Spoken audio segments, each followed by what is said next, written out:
আসসালামু আলাইকুম ওয়া রাহমাতুল্লাহি ওয়া বারাকাতুহু। দেশের জনগণ 16 বছর জুলুম, নির্যাতন, আয়নাগড়ের নির্যাতন কাটিয়ে স্বাধীনতা অর্জন করেছে। সকলের মনের আশা ছিল অন্তর্বর্তীকালীন সরকার প্রধান প্রফেসর ডক্টর ইউনূস সাহেব সমস্ত ঘরানার সকলকে একীভূত করে একটি গুরুত্বপূর্ণ প্রবন্ধ উপস্থাপন করবেন। কিন্তু তিনি কি উপস্থাপন করলেন? তিনার মুখ থেকে নির্গত সুন্দর একটা প্রবন্ধ দেশবাসী শুনতে পেয়েছে মাত্র, যেখানে 2009 সালের বিডিআর বিদ্রোহের কথা আসেনি, হেফাজতের শাপলা চত্বরে শাহাদাতের কথা আসেনি, 2021-এর রক্তে রঞ্জিত শহীদদের কথা আসেনি, সেখানে 2024-এর বিপ্লবের শাহাদাতের শহীদদের সংখ্যা আসে নাই, সেখানে জনগণের আশা আকাঙ্ক্ষার প্রতিফলন ঘটে নাই। স্পষ্ট ভাষায় বলবো, ঘোষণাপত্র সংশোধন করে জনগণের আশা অনুযায়ী প্রবন্ধ উপস্থাপন করবেন, আর জুলাই সনদের স্বীকৃতি দিয়ে আপনার সংবিধানের সংযোজন করে জনগণের আশার সংযোজন ঘটাবেন। নচেত জামাত ইসলাম চিনি না, জামাত আপনাকে ক্ষমতায় বসায় নাই, বিএনপি বসায় নাই, ইসলামী আন্দোলন বসায় নাই, হেফাজত বসায় নাই, দেশের সাধারণ জনগণ বিপ্লবী আপনাদেরকে ক্ষমতায় এনেছে। অতএব দেশের বিপ্লবী জনতার আশার প্রতিফলন ঘটাবেন, নচেত আপনারাও আপনার লেডি ফেরাউন হাসিনার মতো কোথায় যাবেন রাস্তা ঠিক করেন, এটাই জনগণের আশা।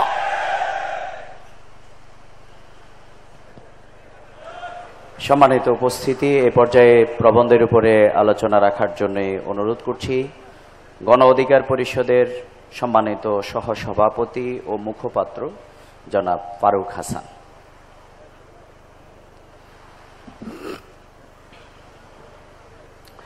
আউযু বিল্লাহি মিনাশ শাইতানির রাজীম। বিসমিল্লাহির রহমানির রহিম। আসসালামু আলাইকুম ওয়া রাহমাতুল্লাহ। জুলাই ঘোষণা এবং জুলাই সনদের আইনি ভিত্তি প্রদান ও আমাদের করণীয় শীর্ষক আজকের এই জাতীয় সেমিনারে উপস্থিত সম্মানিত সভাপতি, উপস্থিত জাতীয় নেতৃবৃন্দ, সকলকে সালাম এবং শুভেচ্ছা। আমি আজকের যে কিনোট পেপারস এটা পড়লাম, যেটি ইতিমধ্যেই দেওয়া হয়েছে। এই পেপারে একটা শব্দের সাথে আমি একমত না, যেটা হচ্ছে গণ অভ্যুত্থান 2024। আসলে এটা তো কোনো গণ অভ্যুত্থান ছিল না, ছিল ভাই? গণ অভ্যুত্থান সেটা যেটা জনগণের আন্দোলন সংগ্রামের মধ্যে ফ্যাসিবাদী সরকার পদত্যাগ করে হয় কারাগারে যায়, না হলে ভিন্ন কোনো পরিস্থিতির শিকার হয়। কিন্তু স্বৈরাচার যদি দেশ ছেড়ে পালিয়ে যায়, এটাকে গণ অভ্যুত্থান বলে না, এটা হচ্ছে বিপ্লব। বাংলাদেশে কি হয়েছে? ইতিহাসের সর্বনিকৃষ্ট স্বৈরাচার দেশ ছেড়ে পালিয়ে যেতে বাধ্য হয়েছে। কিন্তু আমরা এটাকে বলতে পারি আমাদের এই বিপ্লব আমরা সম্পূর্ণ করতে পারি নাই, পরিপূর্ণ করতে পারি নাই। কেন হয় নাই? আমাদের সেই 5 আগস্টের মিছিল যখন বিজয় সরণি মরে গিয়ে স্টপ হয়ে গেল, থেমে গেল, সেখানে আমাদের বিপ্লবটি অসম্পূর্ণ রয়ে গেল।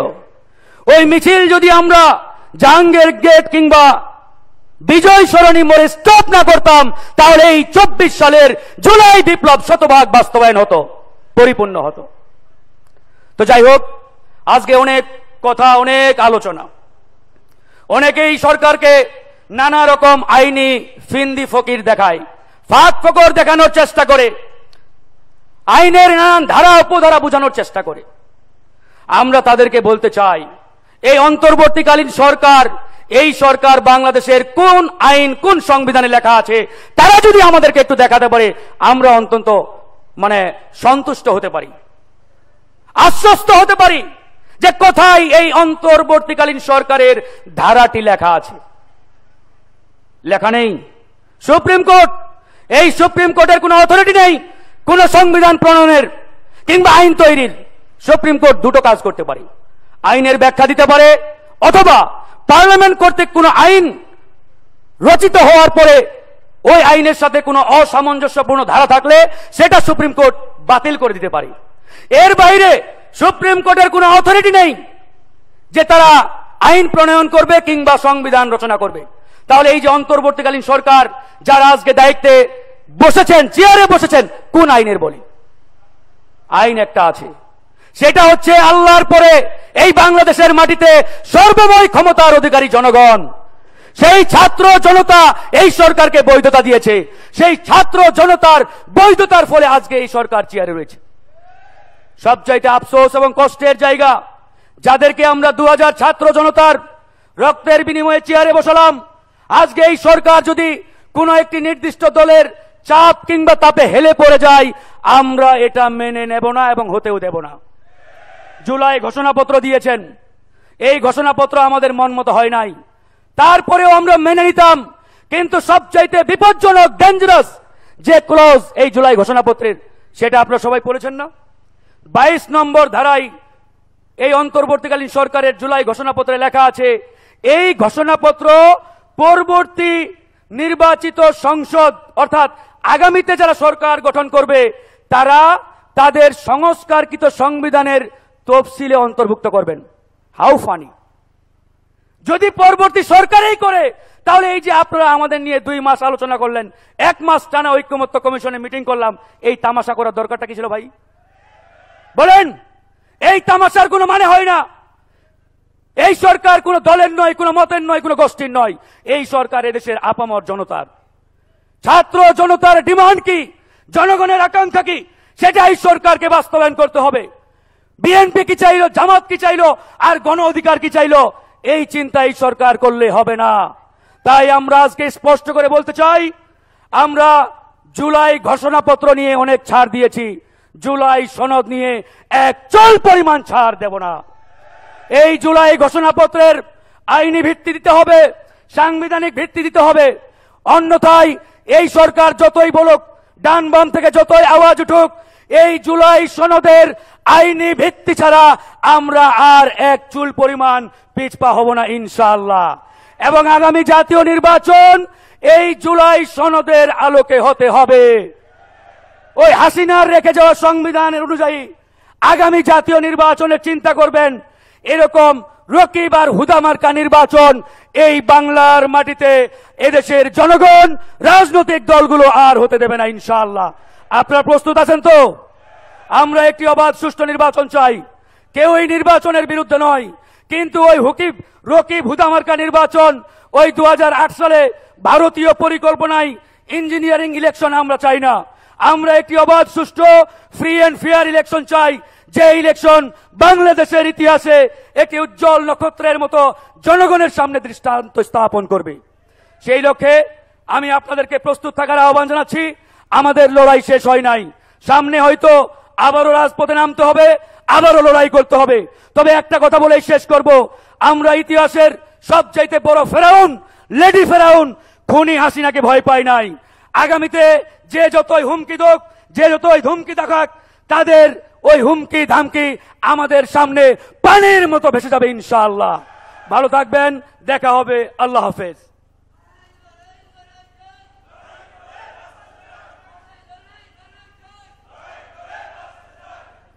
সম্মানিত উপস্থিতি, এ পর্যায়ে প্রবন্ধের উপরে আলোচনা রাখার জন্য অনুরোধ করছি জাতীয় প্রেস ক্লাবের সম্মানিত সেক্রেটারি জনাব আইয়ুব ভূঁইয়া।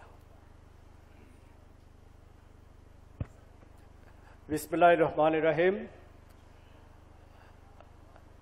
মঞ্চে উপবিষ্ট জামাতের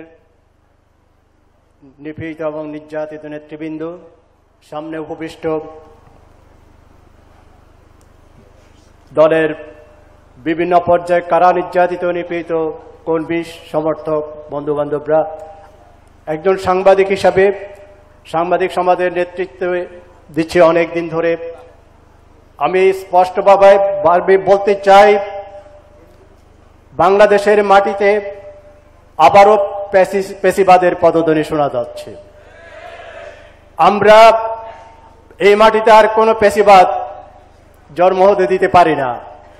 যে পেশিবাদ একটি দলকে গত 15 বছরে 16 বছরে নেতৃত্ব শূন্য করে ফেলার চেষ্টা করেছিল, আজকে যারা এখানে মঞ্চে বসে আছেন তারা দ্বিতীয় এবং তৃতীয় সারির নেতৃত্ব, প্রথম সারির সমস্ত নেতৃত্বকে পৃথিবী থেকে বিদায় করে দেওয়া হয়েছে, নির্মূল করে দেওয়া হয়েছে, একটি দলকে বিলুপ্ত করে দেওয়া হচ্ছে। এইভাবে আমি শুধু একটি ঘটনা আপনাদেরকে বলে, আমাকে 3 মিনিট টাইম দিয়েছেন আমাদের নেতা, আমি শুধু বলতে চাই, স্পেন যখন বিজয় করে মুসলিম সেনাপতি তারিকের নেতৃত্বে, উনি স্পেনের সমুদ্র সৈকতে পৌঁছে সমস্ত জাহাজ ধ্বংস করে দেওয়ার জন্য তার সেনাবাহিনীকে নেতৃত্ব দিয়েছিলেন মুসলিম সেনাপতি জেনারেল তারিক। তখন সবাই স্তব্ধ হয়ে গেল, কেন আমরা ফিরবো কিভাবে? আমরা ফিরবো না, হয় বিজয় না মৃত্যু। আজকে আপনাদেরকে সেই শপথ নিতে হবে, আমরা পেছনে যাব না, আমরা হয় মৃত্যু, হয় শহীদ, আর না হয় বিজয় অর্জন করব। পেছনে যাওয়ার কোনো স্কোপ নেই, পেছনের কথা বলবেন না। জামাতকে আজকে কেন, জামাত যখন সবাই চায় জামাত ইসলাম বি টিম থাকুক, জামাতের অপরাধ আজকে সে আর বি টিম থাকবে না, টিম হবে। কারণ ক্ষমতায় না গেলে আল্লাহর আইন কখনো এস্টাবলিশ করা যাবে না। অনেকের সাথে ছিলেন কিন্তু লাভ হয়নি, সবাই মুলা দিয়েছেন, মন্ত্রিত্বের কয়েকটা পদ দিয়েছেন, কিন্তু কোরআনের আইন দেশে প্রতিষ্ঠা করা সম্ভব হয়নি। যার জন্য অর্ধ শতাব্দীরও বেশি ধরে লড়াই করে আসছে দেশের মানুষ, তৌহিদি জনতা, সেটা বাস্তবায়িত হয়নি। সুতরাং আজকে আমি একটু আগে যে দৃষ্টান্ত বললাম, মুসলিম সেনাপতি স্পেন বিজয়ের পরে যে দৃষ্টান্ত স্থাপন করেছেন, আপনি যদি কোরআনের আইনকে স্টাবলিশ করতে চান এই বাড়িতে, এই জমিনে, তাহলে আপনাকে আজকে সেই শপথ নিতে হবে। সেই শপথে বলিয়ান হয়ে মাঠে এখন থেকে প্রস্তুতি নিন। কোন শক্তির কাছে মাথা নত করা হবে না, একমাত্র আল্লাহর কাছে মাথা নত করবেন।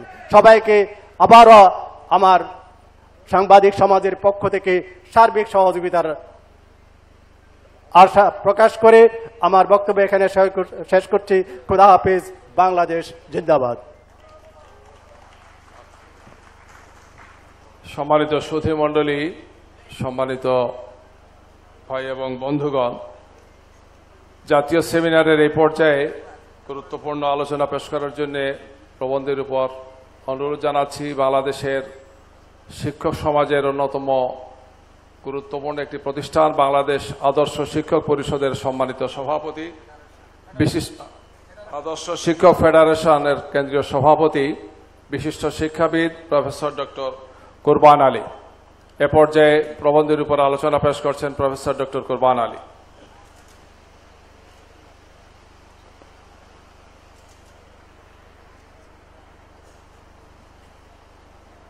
নাহমাদুহু ওয়া নুসাল্লি আলা রাসূলিহিল কারীম। আজকের এই সেমিনারের সম্মানিত সভাপতি, সম্মানিত জাতীয় নেতৃবৃন্দলী, সামনে উপবিষ্ট সম্মানিত সুধীমণ্ডলী এবং সাংবাদিক বন্ধুগণ, আসসালামু আলাইকুম ওয়া রাহমাতুল্লাহ। জুলাই আন্দোলন, এই জুলাই আন্দোলনে যেমন শুরু করেছিল ছাত্ররা,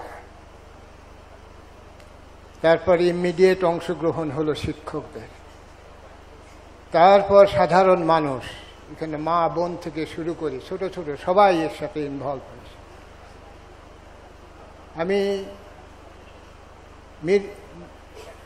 মিরপুর ডিওএইচএসে থাকি, আমি ওই সময় দেখেছি নামাজের সময়, ওখানে তো মোটামুটি রাজনীতি নিষিদ্ধ, কিন্তু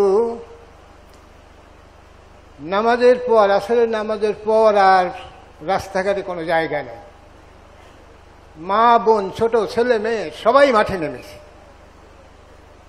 এই যে সর্বাত্মক অনুভূতি, এই স্বৈরাচারী সরকারের বিপক্ষে তারা একটা আন্দোলন দেখিয়েছে, এবং যারা মাঠে ছিল তারা তো জীবনকে সামনে রেখে চলেছে এবং জীবন বাজি রেখেছে। বহু আমরা হিসাবে আসছে ১,৫০০ ছেলে মেয়ে আত্মত্যাগ করেছে। এই ত্যাগের পর স্বৈর শাসক তার দলবল নিয়ে পালিয়েছে। পরবর্তী কাজ হলো এই দেশকে সংগঠিত করা, কিন্তু আমরা দেখেছি এই জিনিসটি করতে ৩-৪ দিন সময় লেগেছে। তারপরে এসেছে ইউনূস সরকার। এখানে প্রশ্ন তুলেছে অনেকে, আসলে ইউনূস সরকারের আইনগত কোনো ভিত্তি নাই। সেটার জন্যই রেফারেন্ডাম দরকার।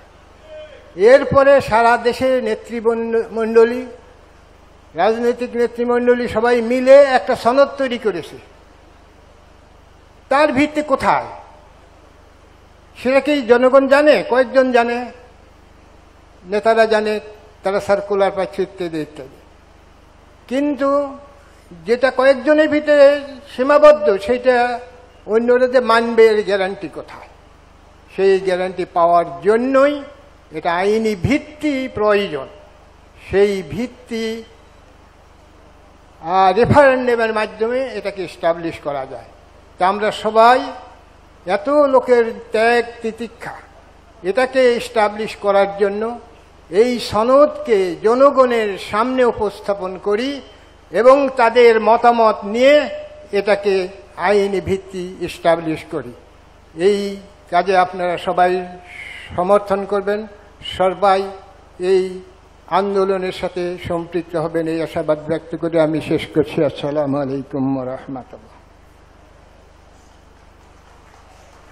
সম্মানিত সুধীমণ্ডলী, আমন্ত্রিত অতিথিবৃন্দ, আজকের জাতীয় সেমিনারে এ পর্যায়ে আমাদের সামনে বক্তব্য রাখবেন বাংলাদেশ লয়ার্স কাউন্সিলের সম্মানিত সভাপতি, চাকসুর সাবেক ভিপি, বাংলাদেশ জামাত ইসলামী কেন্দ্রীয় কর্মপরিষদের সম্মানিত সদস্য, সুপ্রিম কোর্টের বিজ্ঞ আইনজীবী অ্যাডভোকেট জসিমউদ্দিন সরকার।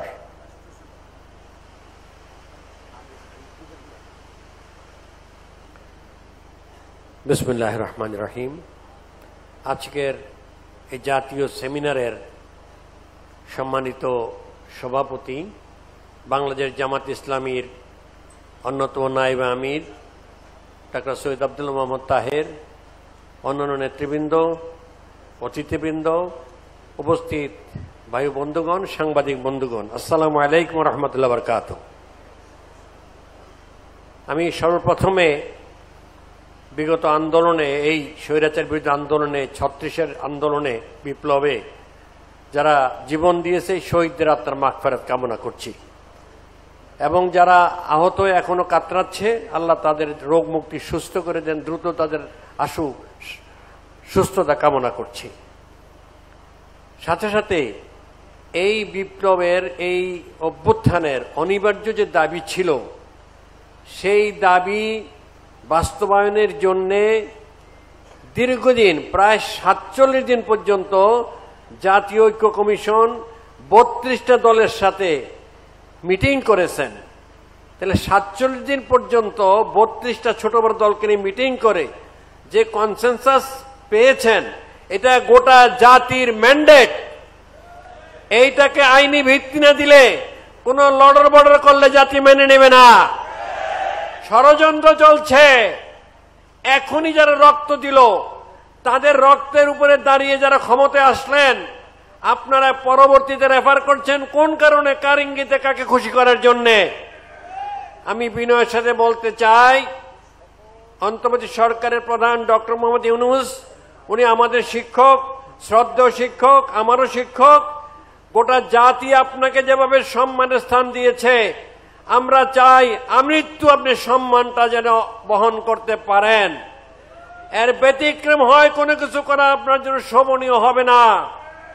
সুতরাং এই জুলাই ঘোষণা, জুলাই সনদের আইনি ভিত্তির রেফারেন্স হিসেবে আজকের প্রবন্ধকার বিশিষ্ট আইনজীবী জনাব শিশির মনির অত্যন্ত নাতিদীর্ঘভাবে বিস্তারিত উদাহরণ দিয়ে বুঝিয়ে দিয়েছেন। সুতরাং এখানে আইনি কোনো জটিলতা নেই। আমাদেরকে হাইকোর্ট দেখাবেন না, আমাদেরকে এই সমস্ত ফাঁক ফোকর দেখাবেন না। শহীদদের রক্তের দাবি একটাই, তাদের এই ত্যাগকে স্বীকৃতি দিতে হবে।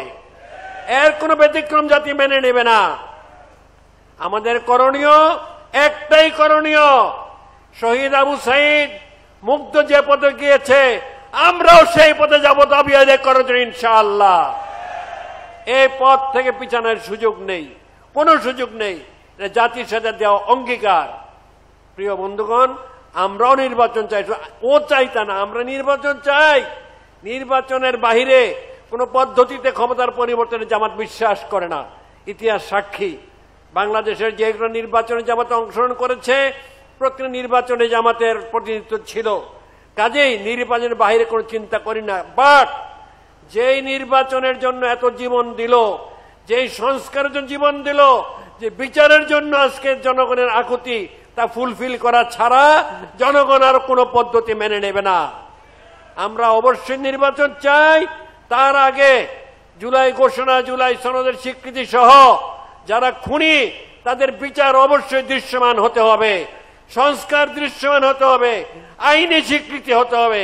সবাইকে আমি এই পথে আন্দোলনের ডাক দিলে আমরা আবার যেন আবু সাঈদের মতো ঝাঁপিয়ে পড়ি, সেই আহ্বান জানিয়ে আমার বক্তব্য শেষ করছি। আসসালামু আলাইকুম ওয়া রাহমাতুল্লাহি ওয়া বারাকাতুহু। সম্মানিত সুধী মণ্ডলী, আজকের এই জাতীয় সেমিনারে প্রবন্ধের উপর এখন আলোচনা রাখবার জন্য অনুরোধ করছি ইসলামিক কানুন বাস্তবায়ন কমিটির সম্মানিত আমির বিশিষ্ট আলেম দ্বীন মাওলানা আবু তাহের জিহাদি।